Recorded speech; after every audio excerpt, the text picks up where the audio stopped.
Assalamualaikum warahmatullahi wabarakatuh. Bismillahirrahmanirrahim. Alhamdulillahirabbil alamin. Wa bihi nasta'inu ala umuri dunya waddin. Wassalatu wassalamu ala asyrafil anbiya'i wal mursalin. Sayyidina wa maulana Muhammadin wa ala alihi wa sahbihi ajma'in. La haula wa la quwata illa billahil aliyyil azim. Amma ba'du. Puja dan puji serta syukur kehadirat Allah Subhanahu wa ta'ala kami panjatkan. Sholawat dan salam atas Rasulullah Muhammad sallallahu alaihi wasallam. Semoga Allah selalu sampaikan salam hormat, salam khidmat, salam ta'zim keharibaan guru mursyid kami persembahkan. Jumpa lagi dengan channel Mukhlisin Al-Hamidi, sebuah channel yang mengajak Anda untuk ikhlas dan mencapai makom terpuji. Kita jumpa lagi dalam kesempatan ini akan mengulas tentang adaptasi rohani dengan guru rohani. Sebelum manusia masuk ke dimensi rohani, dalam arti semasa dalam dimensi jasmani, perilakunya seperti perilaku umum, kegiatannya seperti kegiatan orang umum, ibadahnya seperti ibadahnya orang umum. Segala-galanya yang dilakukan, yang dipikirkan, yang dikehendaki, yang dimaui seperti orang umum pada umumnya. Tapi setelah manusia masuk ke dimensi rohani, setelah masuk baiat, setelah ditanamkan nur iman dan nur kitab, setelah menjalani kematian sebelum kematian, maka akan ada perubahan besar. Segala yang bersifat umum akan ditinggalkan dan akan memegang dan menjalani yang bersifat khusus. Imam Ghazali dalam kitabnya pernah berpesan kepada pembacanya untuk meninggalkan hal-hal yang bersifat umum dan mengambil atau memegang hal-hal yang bersifat khusus.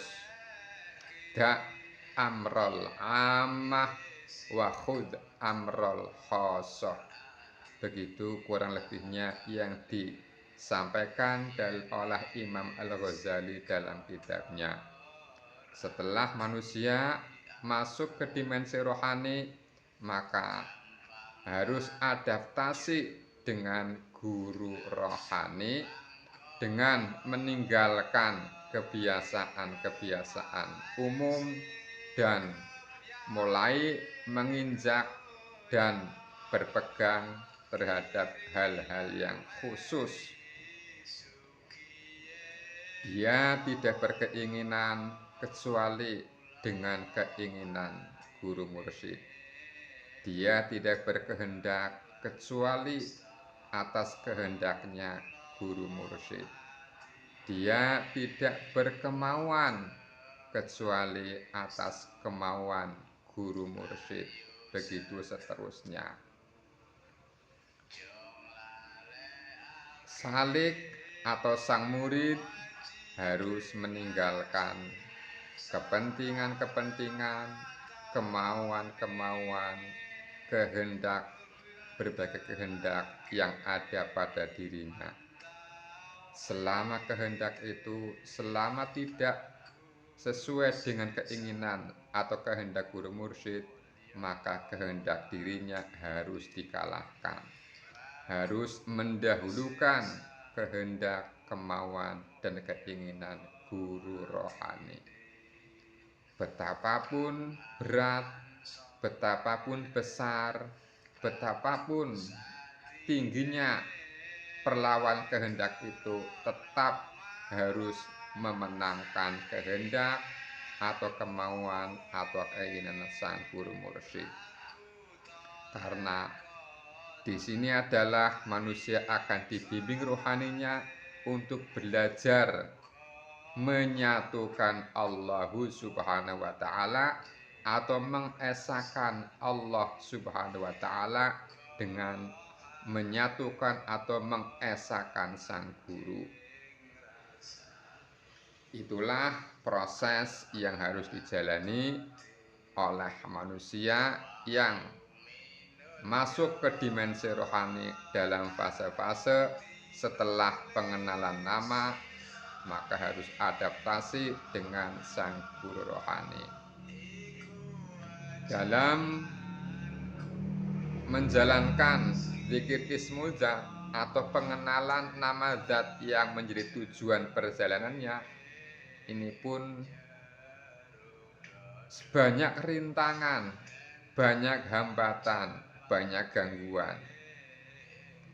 Dalam fase-fase awal, sang salik harus menzikirkan zikir ismul zat, baik secara sendiri ataupun secara berjamaah. Ini bukan hal yang ringan, ini bukan hal yang sepele, ini bukan hal yang mudah. Sesekali dalam untuk menjalani zikir jamaah, banyak hal yang merintanginya, yang mengganggunya, yang menghalanginya, dan yang akan menggagalkannya. Baik yang sifatnya jelas, sifatnya terang, ataupun yang halus dan lembut, hampir tidak dipahami bahwa itu adalah penghalang salik untuk melakukan zikir jamaah.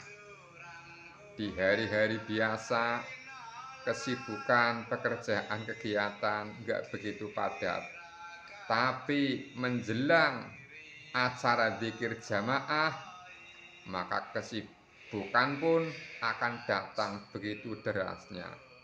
Pekerjaan begitu banyak menghadangnya, kegiatan-kegiatan yang kelihatannya bermasyarakat, bersosial, itu pun datang menghampirinya untuk menggagalkannya. Yang akal akan membenarkan bahwa itu adalah kebaikan, tapi hakikatnya itu adalah penghalang, penghadang untuk tidak melakukan zikir bersama.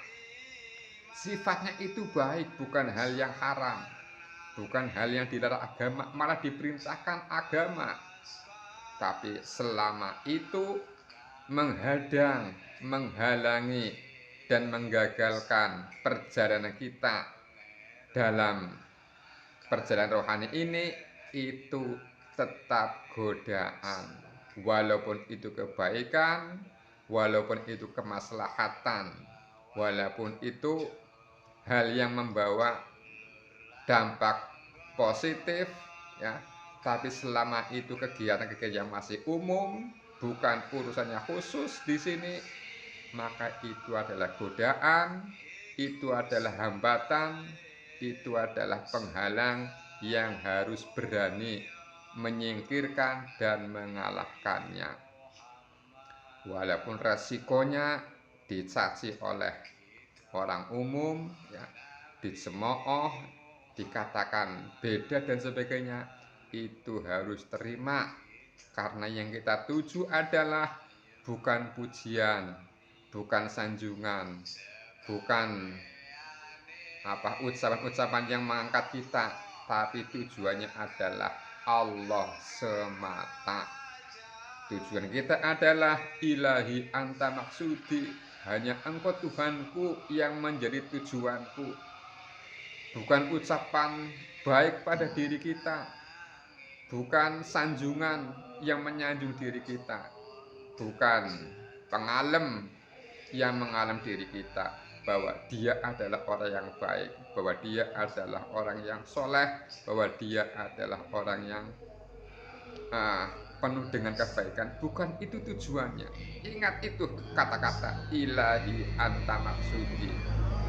Sangat mudah di lisan, tapi berat dilaksanakan.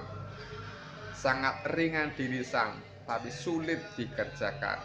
Itulah kalimat ilahi anta maksudi. Berkali-kali kita mengucapkan, tapi lalai kita melaksanakan. Demikian yang bisa disampaikan dalam kesempatan ini. Mudah-mudahan bermanfaat, terutama bagi orang-orang yang belum masuk ke dimensi rohani, dan bagi pemula. Ini adalah tentang praktek Thariqah Naqsabandiyah Khalidiyah Nusantara. Ilahi anta maksudi waridhoka matlubi